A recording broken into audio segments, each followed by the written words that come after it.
stands at the far end of the shipping container. It's hard to say anything more about him. You cannot make out any of his details, but you do feel the overwhelming presence of capital. The feeling causes all the hairs on your body to stand at attention, like soldiers preparing for review. Something's amiss. The light beams bend around his face and scatter in 1,000 directions. It seems the laws of physics do not apply here. They are suspended, distorted, and echo. Trying to visualize the physics at play is liable to give you an aneurysm. Don't think about it too hard. In the general stillness, only your tongue moves, flickering as you utter.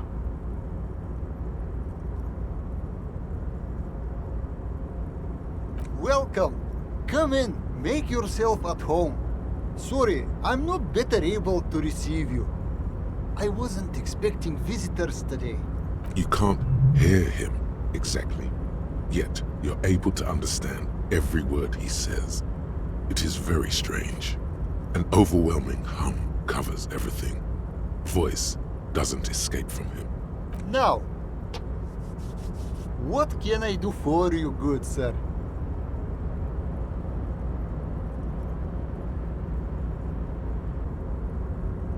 Who am I?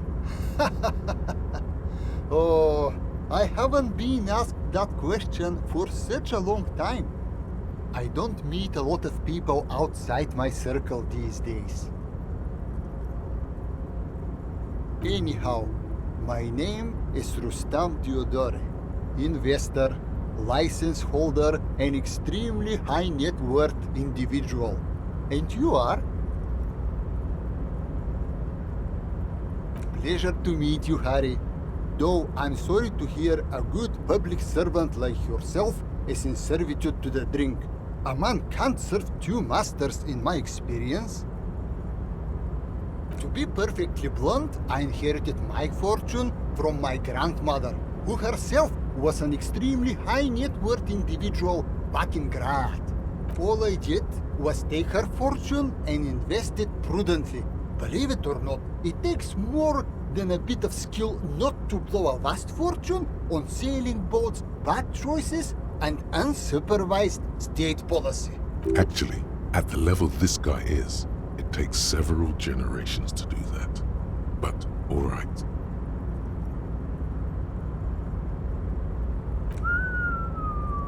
I gotta tell you, at first, being rich is a lot of work. You've got to work hard because everything's so darn expensive. You know, prices increase exponentially at this income level.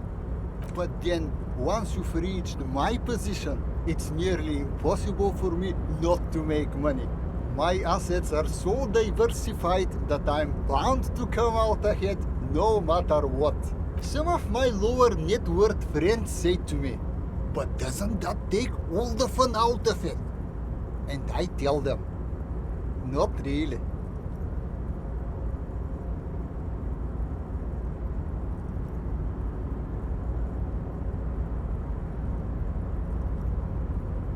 Sure, and they benefit when I buy things to stimulate the economy. Do you know how many jobs it takes to build and maintain a racing yacht?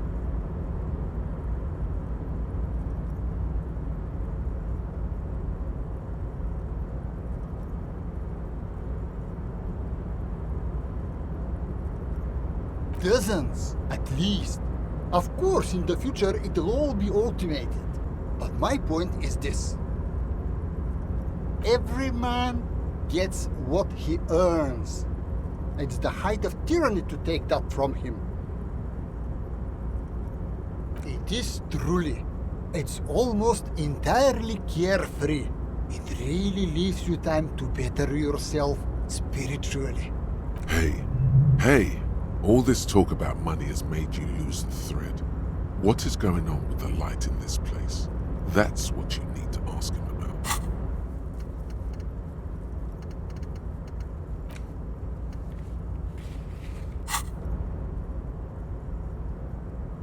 What do you mean?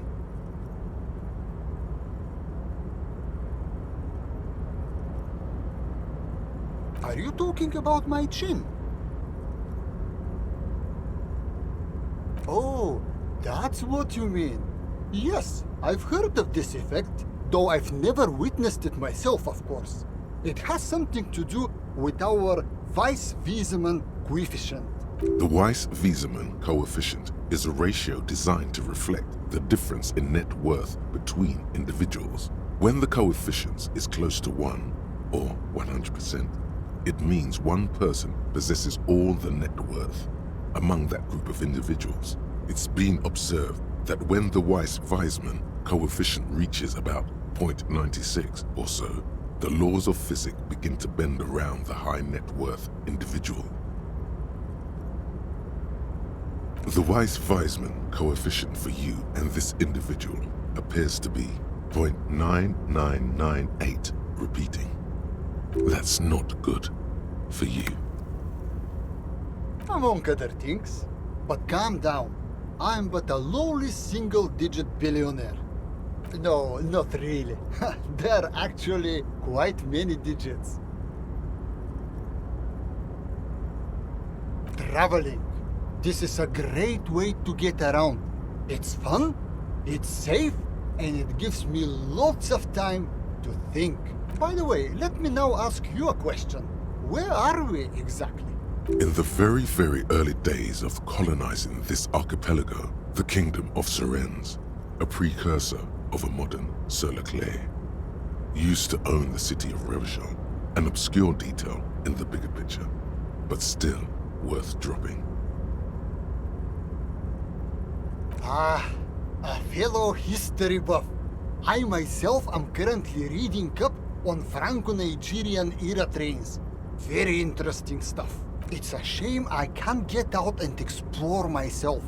One of the downsides of being an extremely high net worth individual is that mobs of low net worth individuals are constantly banding together to ask for money. Smart, no? It also provides a means to hide from all the targeted advertising we extremely high net worth individuals are constantly subjected to. Luxury yachts, high fidelity portable radio systems, bail-proof outerwear, and so on. It just gets a bit middle class after a while. A bit bourgeois.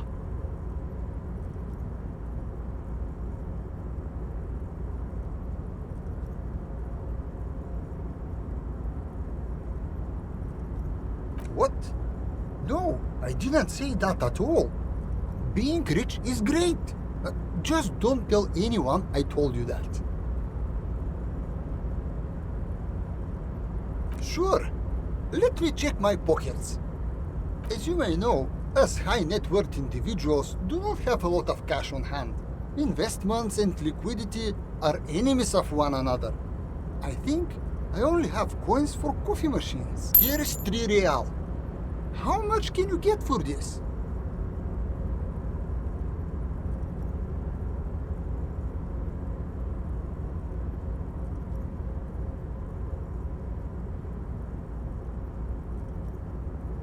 That's the idea, my friend. You've got to work for the rest. Maybe you can make that money grow.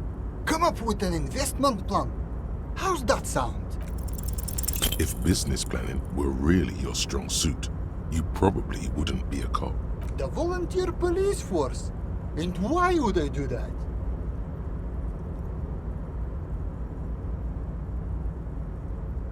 I don't believe in handouts, especially for people who volunteered for their positions. Still, the idea of a privatized police force is extremely forward-thinking. You could even say it's ultra liberal. Tell me, if you could invest in the RCM, where would you direct your resources? Take care of the people who protect the people.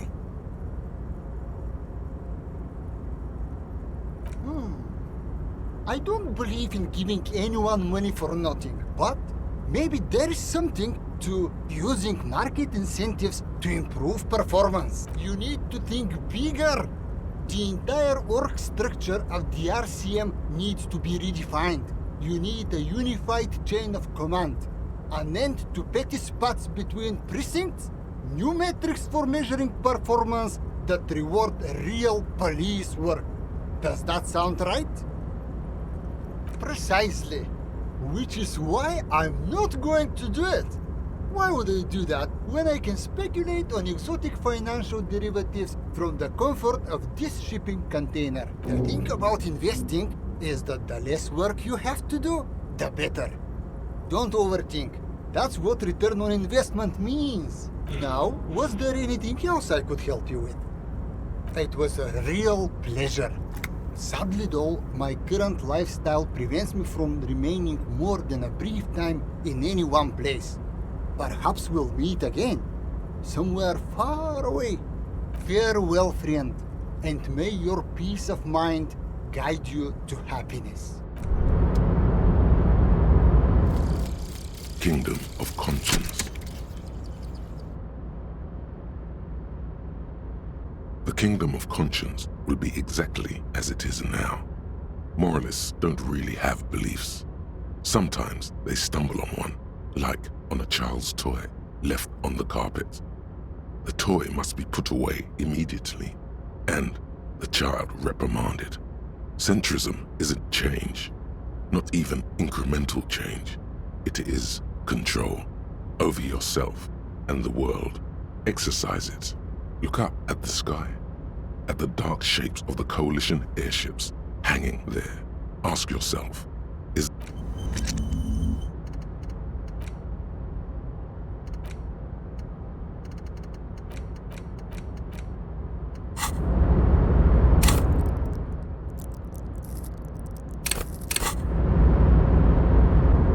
Welcome back.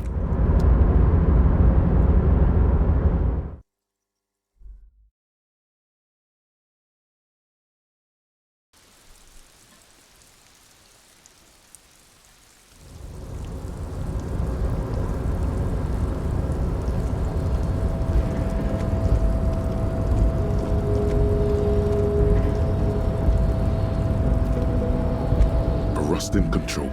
Crane does not know screech of metal.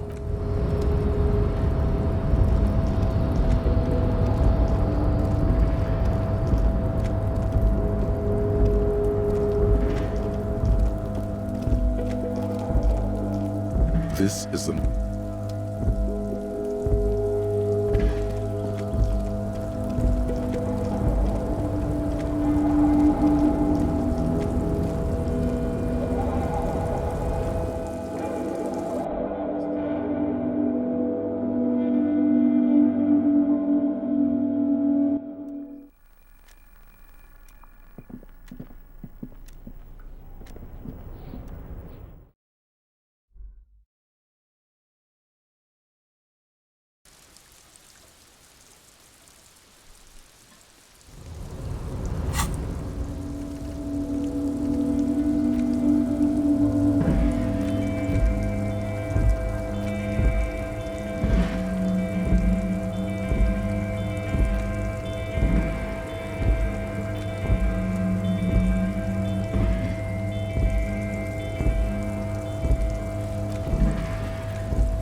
A lorry abandoned. The smell of cigarettes and perfume welcomes you. A metallic drawer, slide the pull-out toolbox slide back into its nest.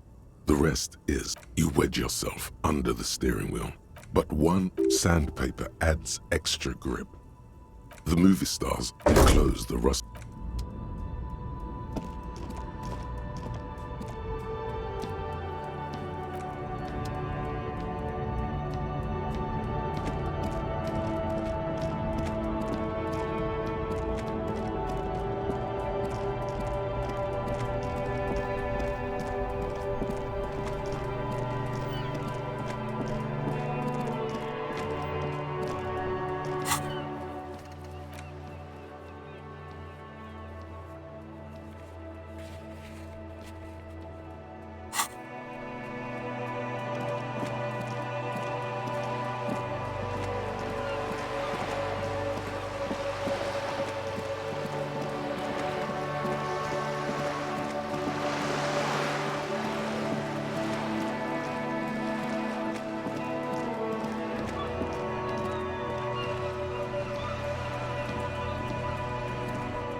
This door has been closed with a padlock. A chalk-drawn number on the board says number 11. It's a solid lump of metal, but the shackle is deeply corroded. A solid pair of chain cutters would make short work of it. Better whip out those cutters. You won't get very far otherwise.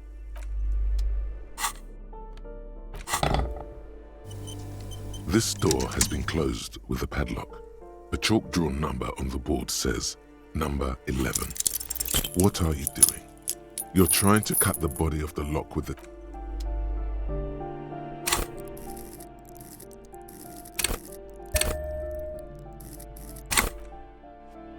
This door has been closed with a padlock. The shackle snaps like a twig, and the lock falls to the floor with a little thud. It should be possible to enter now.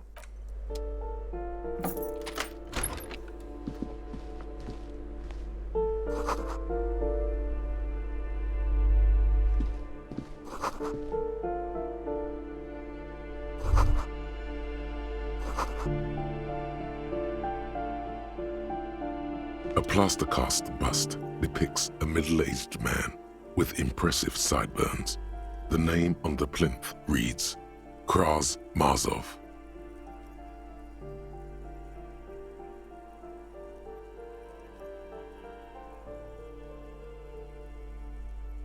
A poor communard, from the looks of it. The room is barely bigger than a closet.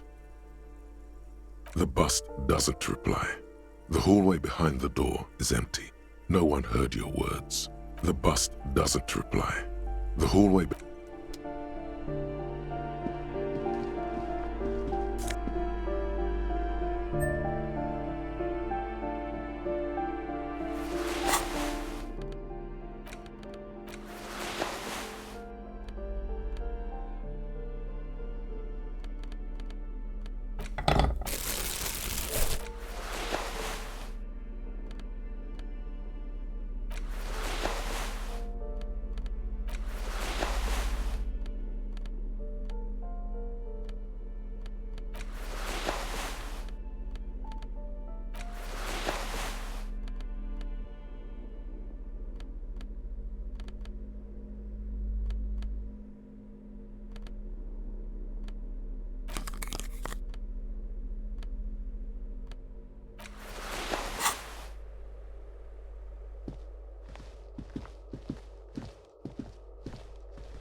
Whoa.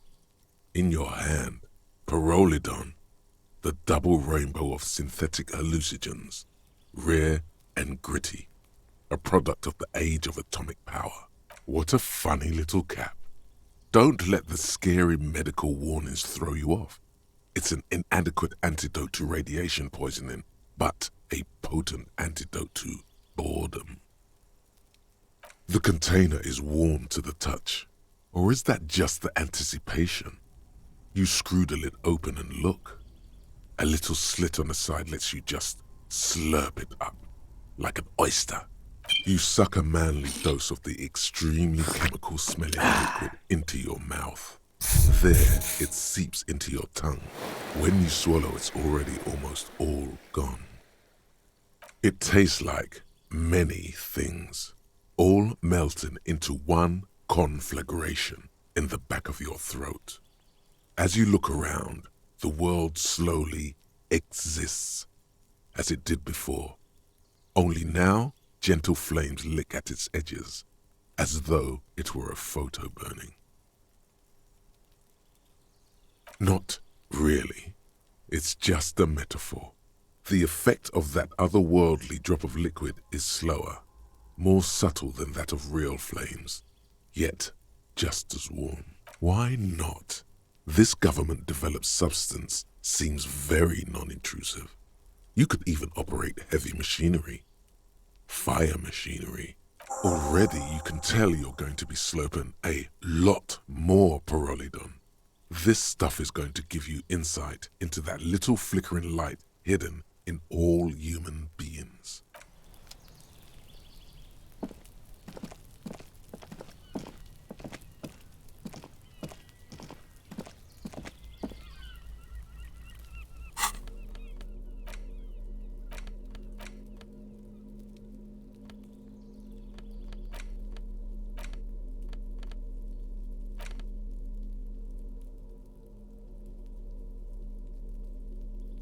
You take the legal documents out of the envelope, a 12 to 40 month construction period, and the zoning plan in the addendum. There is no loophole. The simple truth is the current residents are going to lose their street access, and for the next 12 to 40 months, their lives will be dominated by constant construction noise right next door. Once the construction starts, it'll probably take a few months, a year maybe, for even the most stubborn occupants to get tired of living like this. After that, they'll sell their property for cheap and move out. Well, you could trick Everard. Get some random people to sign the document. By the time the union boss finds out, your business here will be already concluded. The youth center cuts into the ocean like the bow of some great modern ship. Apparently, it's going to cover most, if not all, of the street and the square between the existing houses. It's 3 stories tall. It's going to be awfully close to the already existing buildings, almost wall to wall, practically integrating them into the youth center. This is either an ominous or cool architectural choice. Hard to say. My money is on cool. Looks like a cubic pyrite. An intricate web of blue lines stretches across the torso of the hanged man, from the right shoulder to the solar plexus. Each time the lines intersect, a small white star is formed in their crossing. Hundreds of fading asterisks riddle his skin. Their concentration is highest around his heart. It almost looks like the electronic patterns inside a radio computer or an old filament memory. But not quite gone. For you to discover. You've gotten as far as you will without assistance. Someone close to the victim might know. Someone who knows about history could tell you.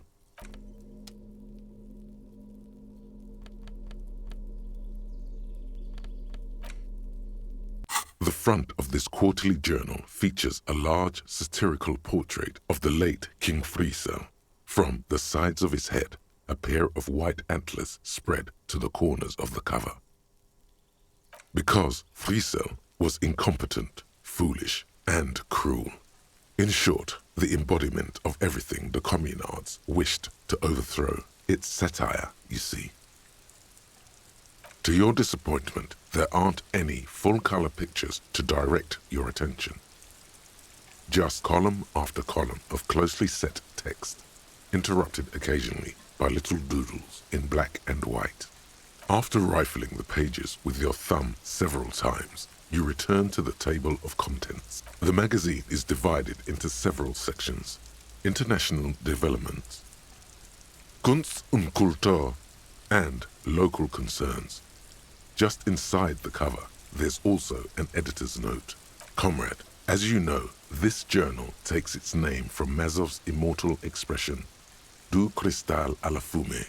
This was his way of describing the way the rigid, crystalline structures of capitalist ideology turned to smoke under communism. But, like the structures of capitalist ideology, we too are at risk of going à la fumée. Unlike many publications which are content to spoon-feed their readers reassuring drivel, La Fumée is committed to telling the radical truth, even when that truth may drive away potential subscribers.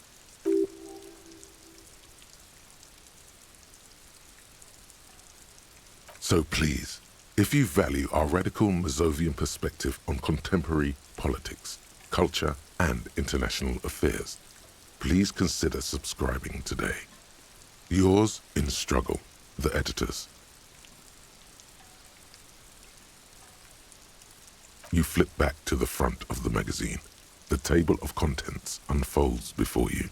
This section includes a long, tedious critique of the latest round of free trade negotiations between the EPIS nations and the Free State of Semenine. You also skip over an article about heavy fuel oil smuggling along the Messina border, something about bear wrestling in Samara, book riots in Yugograd. Face it, you really aren't interested in foreign affairs. You're not even sure where most of these countries are. You flip back to the front of the magazine. The table of contents unfolds before you. It takes a moment, but gradually it dawns on you that Kunst und Kultur must mean arts and culture.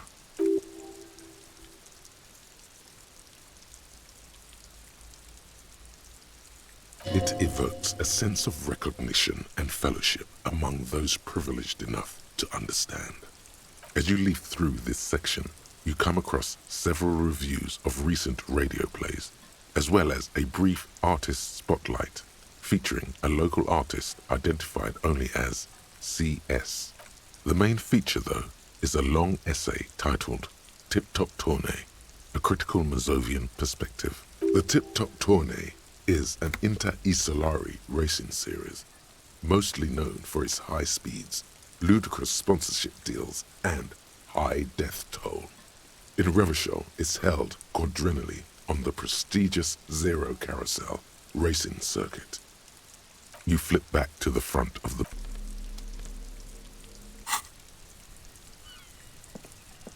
Gendarmerie, you found me. His slender figure is backlit by city lights, its distant streets and motorways flashing like diamonds. Beautiful. So tell me, are you here to make things right again?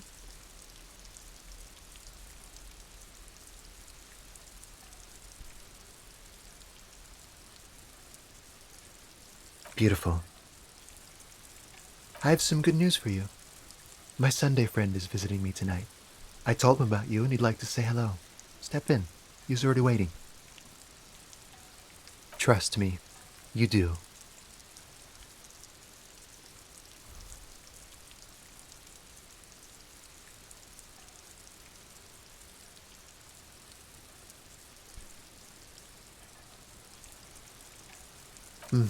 That's why I chose this place.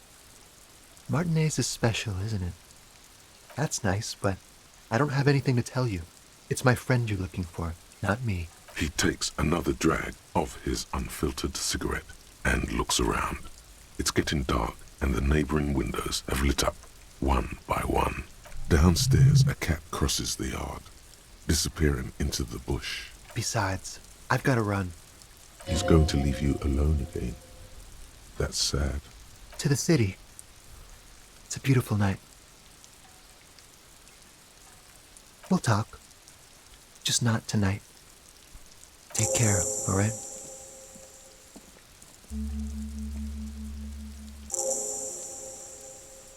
And he's gone again. Looks like it's becoming a theme for him.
Officers of the Revachol Citizens Militia. You shouldn't be seeing him in an intimate setting. For some reason you feel this man is your superior. Superior, but he's not in the command chain. My name is Charles Vildrouin, and I am an official with the coalition government.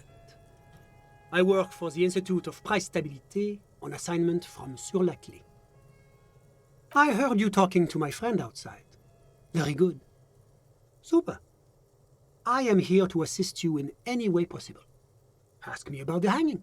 No, first ask an innocuous personal question to get the interview off on the right foot. Yes, make it clear you're the one setting the terms here.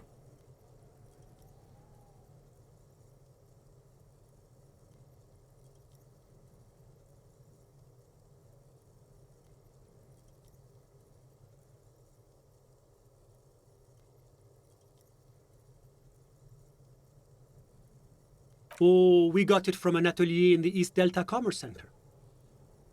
Personally, I think it's a little culturally insensitive, but the material is great. Sadly, the shop is now out of business. That's really all I can tell you about it. That didn't work at all.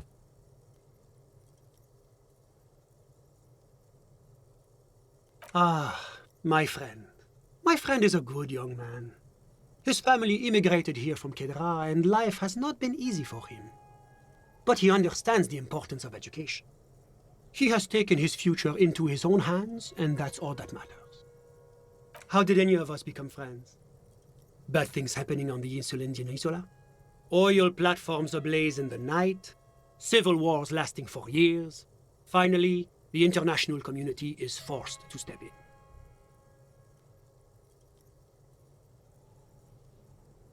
One of the wonders of democracy is that everyone is allowed to have his own opinion. And not just allowed, encouraged even. Have you ever tried debate? Debating. You should consider joining a debating society for adults. I hear they're oodles of fun. I used to have a flyer for one, but now that I start thinking of it, it was for an improv class anyway. It's this funny theater thing, you know? Very creative. Helps relieve stress. A chill runs down your spine. as you envision a half-dozen people in professional attire standing around a chair, awkwardly pretending to be waiting for a motorbus. It's neither funny nor creative.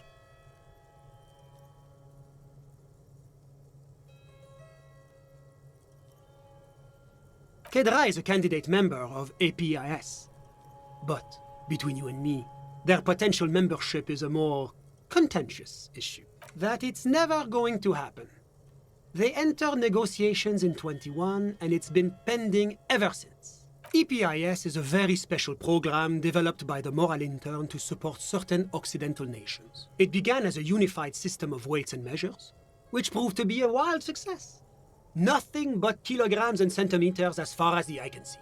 God, yes, sweet standardization, the backbone of rationality and commerce. It was such a wild success that we expanded it into an economic union for the processing of steel. Another success. And between you and me, the Moral Intern feels emboldened by this success. Emboldened to take EPIS to the next level. Why, it stands for progress and stability, like the Moral Intern as a whole. It's been such a wild, extraordinary success thus far. We are very excited to take it to the next level. A supranational political alliance. The United States of Occident. You mean Revachol? No, it's going to have transparent democracy. It's one day going to be a candidate member of EPIS, sure. Except that candidate members never become full members. No, candidate members do become members. Why do we even have the whole system in place if they don't? It just takes time. Time and evaluation. But we were talking about my friend here, not politics. Sorry, who? But I told you, officer, he's a bright young man here to pursue his education. Education is the foundation of our future, especially the arts. It is a cornerstone of our civilization. Officer, you have to understand. I can't give you his personal information. I'm sure you have your own methods and databases, right? Please don't put me in this situation. He's deeply enmeshed in the study of the fine arts, yes. As though you weren't envious enough of the boy as is. He's a truly free spirit. He likes all the arts. Perhaps graphic design, printmaking, who knows? The world is open wide for a talented youth like him. I'm just enjoying the view. Listen. The baby is crying in the neighboring apartment. No, listen. The Insulindian Bay. This place used to be a luxury accommodation before the revolution. Apartments, of course, were much bigger then. A few walls have been added here and there, leaving some of the tenants without a private bathroom or a kitchen. But the million real view stays. You can't take that away. My friend comes and goes. I'm sure you'll see him around. He's a busy bee. A busy bee? What an odd choice of words. I'm all ears, officer. The coalition is only looking out for the price stability. Inflation is a killer, like a heart disease blocking the normal circulation of the economy. It must be controlled. The economy impacts the entire international community, which is why it requires international oversight. Well, I'm renovating it. It is an interesting project. The building used to be a 12-story skyscraper before the cannons took the top 4 stories off. This, of course, happened when the coalition forces landed here. You could say I'm undoing some of the material damage the international community caused when we arrived here. Yes, as I said before, I'm a commissioner from Sur-la-Clé working for the Institute of Price Stability. This is one of the main projects of the Moral Intern. Wait, there isn't actually an Institute of Price Stability, is there? Or maybe there is. God, it's impossible to understand whether someone from the Moral Intern is joking or not.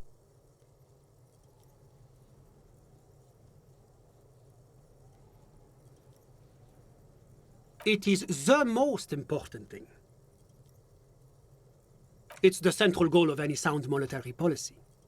Maintaining the price stability is essential to maintaining high levels of economic activity, which is essential for maintaining high levels of employment, which is essential for maintaining the social stability. Take your daily bread, for example. Too much inflation, bread becomes too expensive. Too much deflation, it becomes too cheap for bakers to produce. That's why the Institute of Price Stability works to keep inflation just below 2%. But not too far below, no. Too below is also bad. Below, but close to 2%. The coalition believes in the importance of informing the public about the benefits of the price stability. Transparency is one of our principles. Would you like an informational pamphlet? A sound monetary policy is essential for addressing uncertainty. Stability is the raison d'être of the moral intern. It's the reason why I identify as a moralist. But oh, I don't have my leaflets on me today. That's too bad. You can always call our information line. Making information available is part of the moral intern's commitment to transparency. Whatever you wish, officer. I'm sorry to say I did, officer.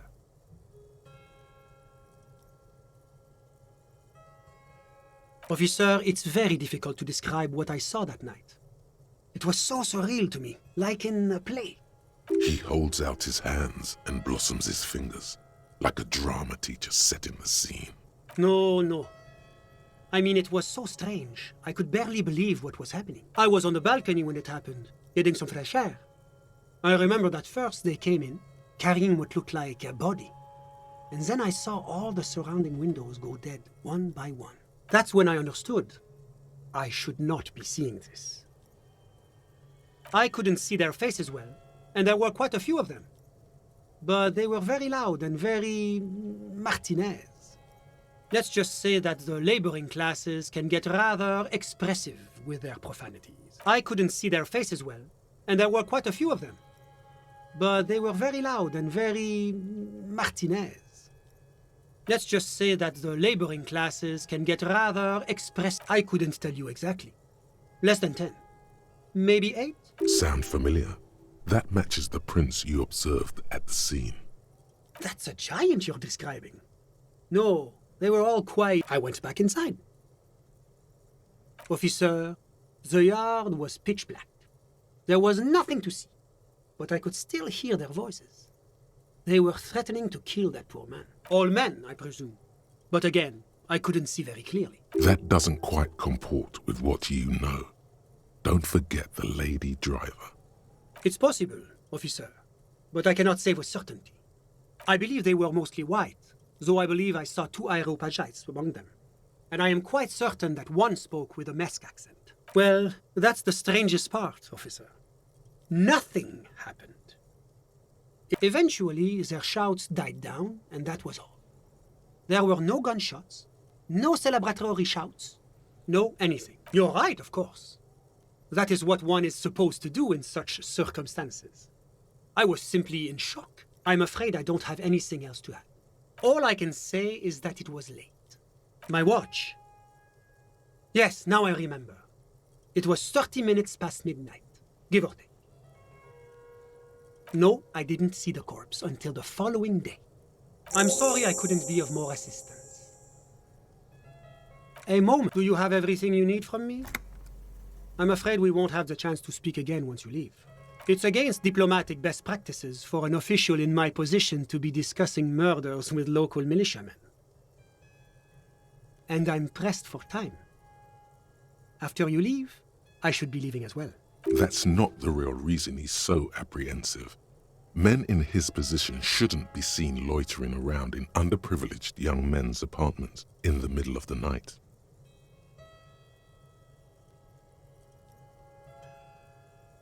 Sure, go ahead. It's a beautiful space. Was there anything else? Of course.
Went native. Let's talk about our right to work.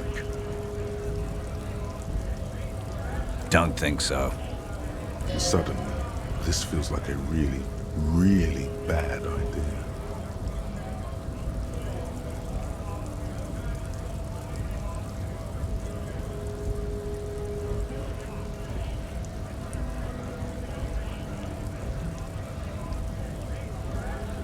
Another grunt. He turns his attention to the gates and sees.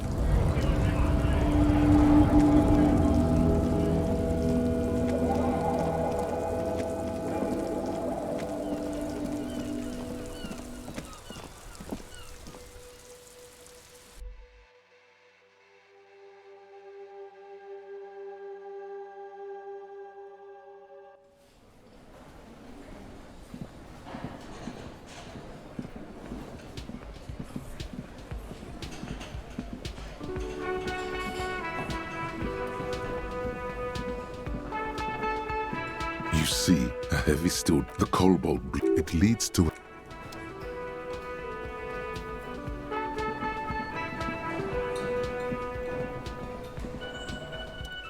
Can I help you? Another thing. Great. Yes, and the phone company is taking its sweet time sending someone to fix it. Who told you that?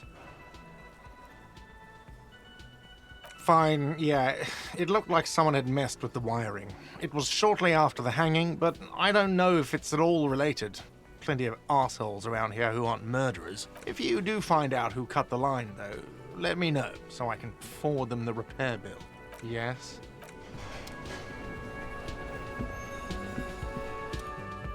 Oh, hello, dear. There you are again.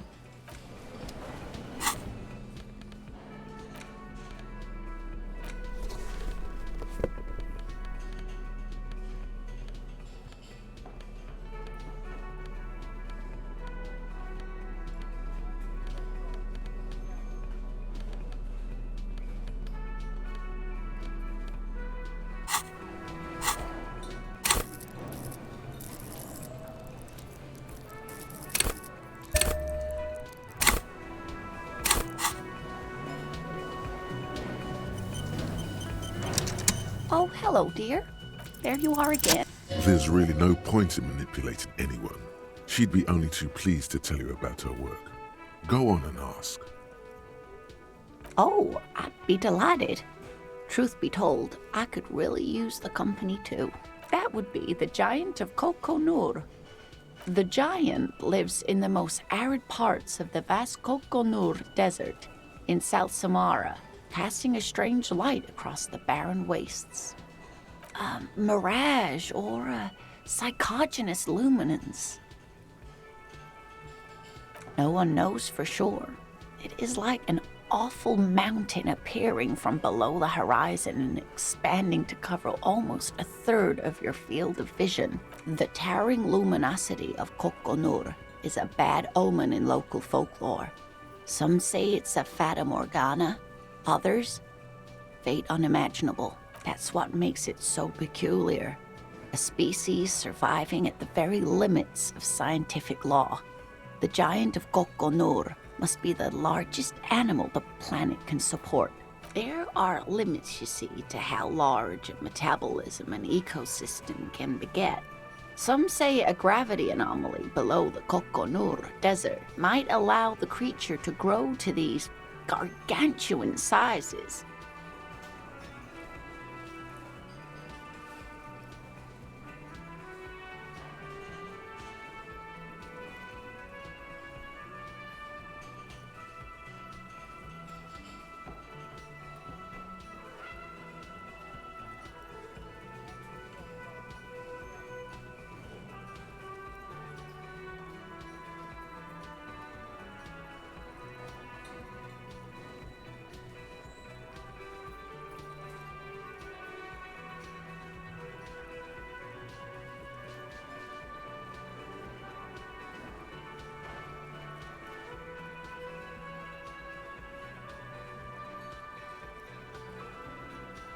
Great. This is great shit. You need more. Gravity anomaly? Dig in it. Dig in this parascientific stuff right here. Cryobacter catlensis. Yes, a unicellular bacterium that was discovered in one of the northernmost points of Kotla on the Boreal Plateau by renowned geologist Caitlin Mijanou some 70 years ago. The bacterial colony Mijanou found had remained alive while frozen in ice for longer than anyone could reliably estimate. Certainly from before recorded history. Mijanou disappeared shortly after injecting herself with the bacteria she had brought back to study, no doubt in hopes of prolonging her own life. Yes, the bacteria had survived in the ice since times immemorial.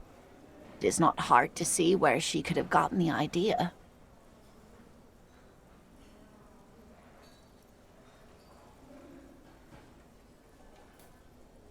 Yes, and she's quite mad, too. After she treated herself with the bacteria, she stopped aging, but also became increasingly eccentric and irascible, so that even her oldest friends were forced to pull away. We can assume that she has been living somewhere in the wilderness for decades now, all alone except for the Cryobacter catlensis coursing through her bloodstream, the gnome of Jeroma. Oh, it is. None of his victims survived. Grieving relatives never even found their bodies because the gnome's venom dissolved organic tissue. It was reportedly a small creature with webbed fingers and a protruding forehead, and an ungainly little thing. Quite scary to look at. A couple of campers found it when it was already dying. They heard an odd wailing in the woods and followed the sound. They were scared and wrapped it in tarpaulin to suffocate it. It still took the gnome of Jeroma an entire day to die. Alas, no. And the first scientist who got his hands on the creature's corpse put it in a jar of formaldehyde, thinking that would detoxify the gnome's venom. Instead, all the venom leaked out of the creature's teeth and into the surrounding liquid, dissolving the creature itself. A poetic end, perhaps, but a real loss for science. Alas, always alas, and then it was gone. Isn't that overly convenient? I understand your skepticism, but that's what happens with things that are rare and stand out. Their disappearance is most memorable, and they are least likely to be found again. Yes. It's the kind green ape, half war story, half undiscovered species in the genus Homo. Yes, it was reported by soldiers in South Safra during the war. The kind green ape would visit bunkers during the night, healing wounded soldiers with its saliva. Yes, it has amazing healing qualities. Some soldiers reported growing back limbs, regaining their sight. Indeed, there is. It's our closest relative among the cryptids. Same taxonomic family, different genus. Which is to say, the kind green ape is a species with which we share a common ancestor, and that evolved parallel to our own. Just like your partners.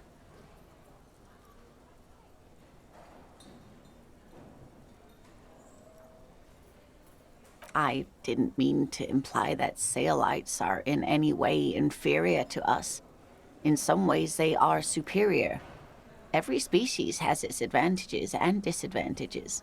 The kind green ape, too, is in some ways superior to us. Such kindness as it is demonstrated is not common among humans. Granted, kindness may not be an evolutionary advantage. What an interesting question. And the answer is yes, there are. The Col de Mama d'Aqua, or Thin Whisper of Sound. Col de Mama d'Aqua can also be translated as a whisper light and low. Yes, that's another translation. They're both quite lovely, aren't they? Although the low part is a little ironic. The Col de Mama d'Aqua makes, or rather is, such a high-pitched sound that other animals, including humans, can't hear it. It could be everywhere all of the time, and we wouldn't know. Many scientists have asked the same question. Some have claimed that it isn't itself a sound, but a tiny corpuscle that emits sound waves. But there's no evidence to support this theory. It could be. As I said, it could be everywhere. And we wouldn't know any better. It could be ringing all the days of our lives and nights. Plenty. It's the evidence that led to its discovery. In the 20s, a group of Areopagi ornithologists, that is, scientists who study birds, were trying out a new recording technology for capturing sounds outside the range of human hearing. When playing back recordings they had made in the foothills of the Ea mountain range, they noticed certain anomalies, patterns that seemed random at first, but on closer examination were consistent with the waveforms of songbirds. The scientists soon discovered they could track and even predict what appeared to be feeding, mating, and migration patterns based on sound waves in a strictly delimited range of ultrasonic frequencies, even higher than those of the highest pitched bat calls. She transforms, when speaking about these strange animals, into a confident woman. They realized that they had discovered a new species and called it the Koldumamadakwa, after the Paracanassian name for the voice of God, which is said to be very silent. They grew quite obsessed with these little birds. Even though they couldn't see them, they could distinguish among individual birds and even began to name some of them. Sequester, Time, Joscan. Those are but some of the Mamadakwa they followed individually. That is a sad story. A group of university students assisting with the field work in their enthusiasm for the project, and no doubt because they were preoccupied with impressing their professors, nearly drove it to extinction. They tried to communicate with it and had no other means but sound. So they started sending out sound waves at frequencies they thought might match the Mamadakwas. And what happens when a sound wave meets another sound wave of the same frequency, dear? This lady really should be a teacher. She's really good at the explaining things thing. Psst. They cancel each other out. Exactly. And these tests were performed so recklessly that when they happened upon the right frequency, well, they wiped out most of the population. After that, the corpuscle appears to have migrated elsewhere. There have been recordings of anomalies similar to those spotted in Ea, but they've been few and far between. It's impossible to confirm the presence of any stable Koltumamadakwa population anywhere. What about what? I'm glad you like them, but I'm not really one to tell you about all of them. You should ask my husband if you get the chance. He's the real expert. Of course, dear. I'm glad you like them, but I'm not really...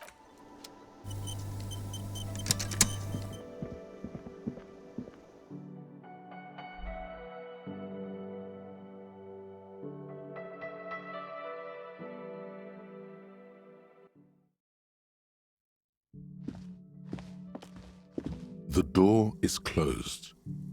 Still no answer. Still nothing. Still nothing. This door can only still...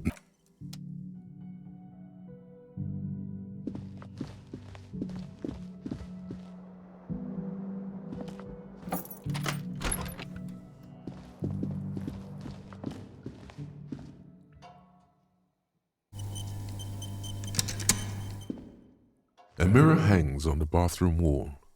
In it, your face, adorned with the expression.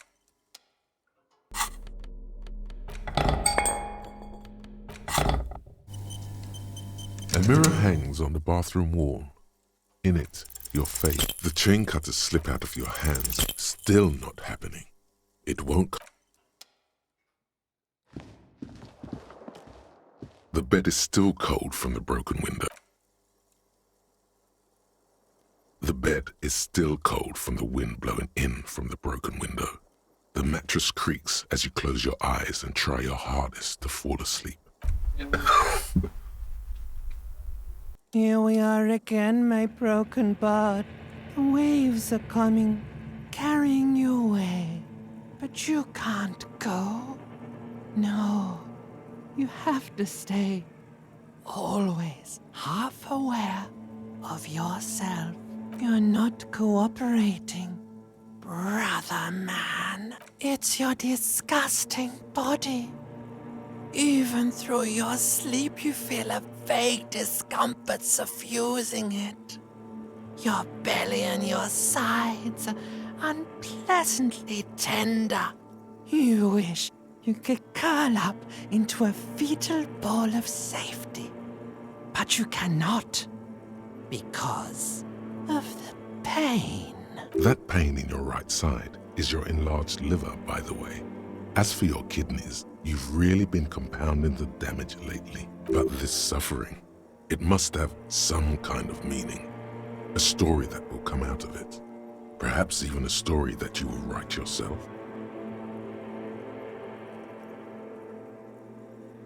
Now you've gone off the rails, baby.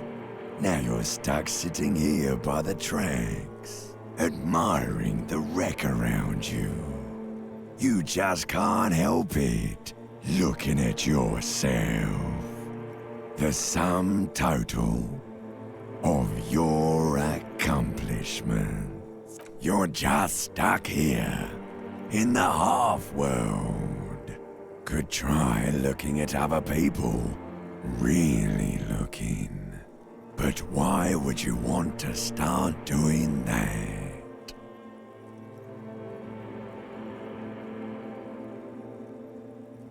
Oh, baby boy, you're already in the other place. There's no nourishment for you tonight. Maybe tomorrow. Maybe if you took a lot of drugs before you go to sleep, that'd do the trick. Maybe if you cracked the damn thing, then you'd feel satisfied and tired, holding the picture puzzle in your hands, complete. Maybe if you weren't so hard on yourself. What do you think you're doing right now? Coming to some greater awareness? Look at all these lights, blinking in and out of existence. Thoughts! You're just pretending that you're asleep, even to yourself. Let it. But it never seems to let you go, does it? Time to rise and wipe that shining sweat off as best you can. Gather your bearings. Rock and roll.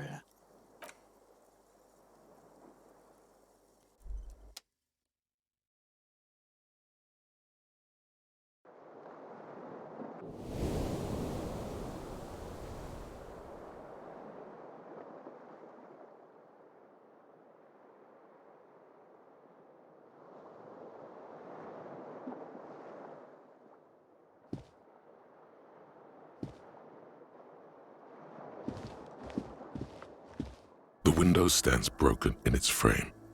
Cold wind blows in. The morning light hurts your eyes. It's hazy, but you see the ocean and some war-torn buildings.